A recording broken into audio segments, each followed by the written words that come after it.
저희는 그 유전자를 조절하는 여러 가지 메커니즘을 찾고 있는데요. 그 중에서도 마이크로 RNA를 비롯한 그런 작은 RNA들을 이용한 유전자 조절이 있고, 또 한편으로는 RNA를 변형함으로써 유전자 조절을 하는 그런 메커니즘이 있어요. 그래서 요즘은 저희가 이 두 가지 그 메커니즘을 통한 RNA 조절, RNA를 이용해서 유전자를 억제하기도 하고 혹은 활성화시키기도 하는 그런 방법들을 찾아내고 있습니다. 어떤 연구든 다 이제 중요하고 의미 있는 연구일 거라고 생각하고요. 다만 저희 연구는 유전자를 직접적으로 조절하는 그 조절 인자에 관한 연구이기 때문에 그 조절의 메커니즘에 대해서 우리가 이해를 잘 하고 나면은 그거를 바로 활용할 수 있는 여러 가지 그 가능성이 있어요. 그래서 질병에 관련된 유전자를 억제하는 기술을 개발하는 데 활용한다든지, 아니면은 부족해서 질병이 생기는 케이스에 유전자를 활성화시켜서 질병을 치료한다든지, 그런 여러 가지 응용 가능성과 바로 잇따라 있기 때문에 이런 연구들이 이제 저희 스스로 재미있고요. 또 저희가 직접 하지는 않지만 다른 사람들이 그 연구를 이용해서 여러 가지 그 재미있고도 유용한 일을 하게 될 때 또 보람도 큰 것 같습니다. RNA를 이용한 그 신약들은 여러 종류가 있는데 그 중에 하나가 이제 RNA 백신입니다. RNA 백신 경우는 아직은 개발 단계고요.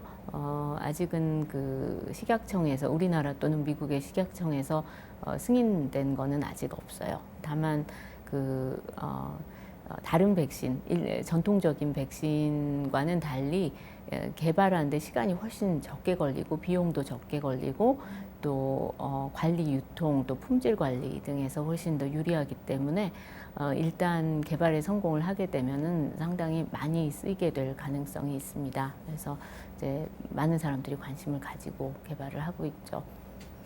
개인정보 관련해서는 이제 문제는 없을 거라고 보고요. 개인정보가 이제 환자가 스스로 접근할 수 있는 권한을 인정을 하고 제한적으로 그 의료시설에서 활용할 수 있도록 한다면은 뭐 기술적으로는 아무 문제가 없을 것이라고 생각이 되고, 개인정보에, 특히 유전정보에 관련해서 지나치게 성급한 우려들이 있는 것 같아요. 그런 부분들은 충분히 대처할 수 있는 기술적인 기반이 있기 때문에 우려할 부분은 아니라고 봅니다. 여러 가지 뭐 사회 문화적인 차이들도 있는 것 같고요. 근데 한마디로 요약하자면은 선진국의 연구 환경은 연구에 몰입할 수 있게 도와주는 환경인 것 같고, 거기에 비해서 상대적으로 우리나라에서는 아직 그런 환경이 잘 조성되지는 않았어요. 1차적으로는 연구자들 자신의 어떤 노력도 필요한 것 같고요. 연구에 몰입할 수 있도록 하려면은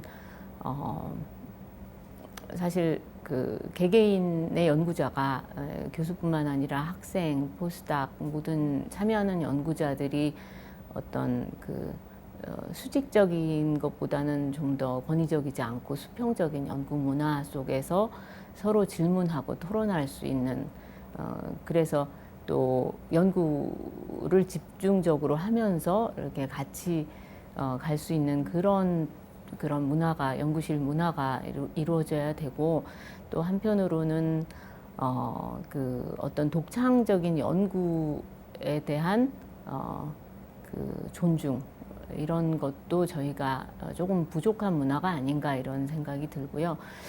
또 한편으로는 외부적으로는 그 정부에서 해줄 수 있는 역할은 행정적인 부담이라든가 규제라든가 이런 것들 때문에 불필요하게 연구 이외에 시간을 써야만 하는 그런 상황을 좀 개선을 해주시면 어떨까. 그리고 저희 나라 R&D 예산이 결코 작지 않은데 그 예산들이 아직은 그렇게 효율적으로 쓰이고 있지는 못한 것 같아요. 그래서 연구를 잘하는 사람한테 연구비가 가서 연구만 잘하면 다른 걱정하지 않고 연구에만 집중할 수 있는 그런 시스템이 좀 만들어져야 될 것 같습니다. 이제 두 가지인데 이공계 왔을 때 즐거워야 되고요. 또 하나는 희망을 가질 수 있어야 되거든요. 그 연구 자체가 재밌고 생활이 즐겁고 또 주변 사람들과 행복하게 지내면 사실 그 자체로 상당히 이제 보답이 많이 되는 것 같아요.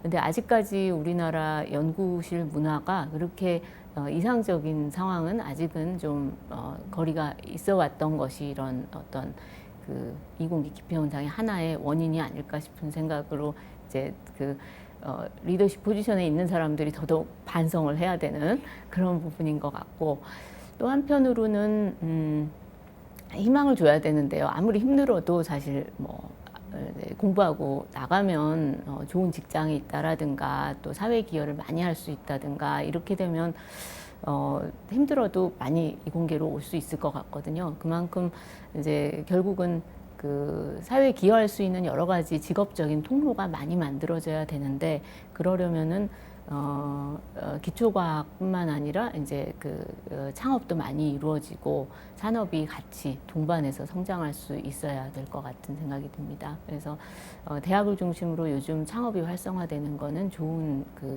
바람직한 방향이라고 생각하고 있습니다.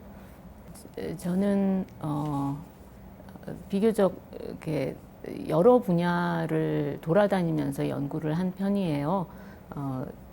학부 때는 미생물학과를 나오고 석사 때는 곰팡이에 대해서 곰팡이와 버섯에 대해서 연구했고, 그 다음에는 박사 때는 바이러스 연구를 하다가 지금은 RNA 연구를 하고 있는데, 새로운 재미있는 과학적인 문제에 부딪혔을 때 두려워하지 않고 그냥 나서서 일을 할 수 있는 어떤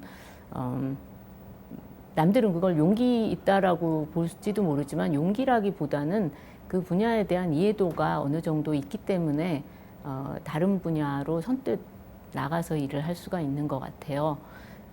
그래서 아마 재미있는 과학적인 문제들을 에 대해서 빨리 연구를 하기 시작할 수 있었던 거는 그런 어떤 좀 다양한 학문 분야에 대한 이해가 기반이 되지 않았나 하는 생각이 듭니다. 그러면 저는 이렇게 손오공처럼 저를 한 명 더 만들어가지고 그 사람 보고 귀찮은 행정이나 그런 여러 가지 다른 사무 업무를 다 하라고 그러고요. 저는 연구만 할 것 같아요. 항상 가장 부족한 제한되는 조건은 시간이기 때문에 제가 좀 시간을 더 많이 쓸 수 있는 방법을 좀 찾을 수 있으면 좋겠습니다. 네.